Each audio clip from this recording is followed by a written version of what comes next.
বাপরে বাপ! আমি তো বিশ্বাসই করতে পারছি না, মানুষের এত খোঁচানোর স্বভাব মানুষকে নিয়ে। জীবনে কেউ আমার আইডি দেখে না, কিছু দেখে না, তাও আমার প্রোফাইল নিয়ে এত ইন্টারেস্ট লোকের। আমি তো ভাবতেই পারিনি যে এরকম করবে। থাক, আর বেশি কথা বললাম না। ইভিনিং করে এত পায়ে যন্ত্রণা, ইভিনিং ডিউটিটা এত খারাপ লাগে, কি বলবো। কাজ নয় কোনো, তো কী হয়েছে, বিশাল শরীর খারাপ করে।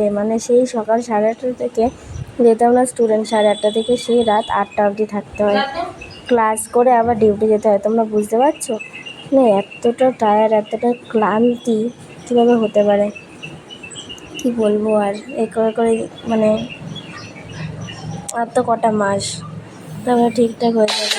আর আগের দিন কাটলেটের রেসিপি করছিল মা, ওটা হচ্ছে একটু একটু ক্লিপ নিয়েছি, সেই ক্লিপটা দিয়েই ভয়েস ওভার দিচ্ছি। পুরোটা তো নেওয়া হয়নি, একটু একটু নিয়েছি। আর বিজি ছিলাম, অত ভিডিও কে ধরে দেবে, যেমন সবাইকে ভিডিও ধরে দেয়। আর আমাদের আম তেল আর আমের আচারটা দেখতেই পাচ্ছি কি সুস্বাদু আর টক ঝাল ঝাল মিষ্টি মিষ্টি হয়েছে।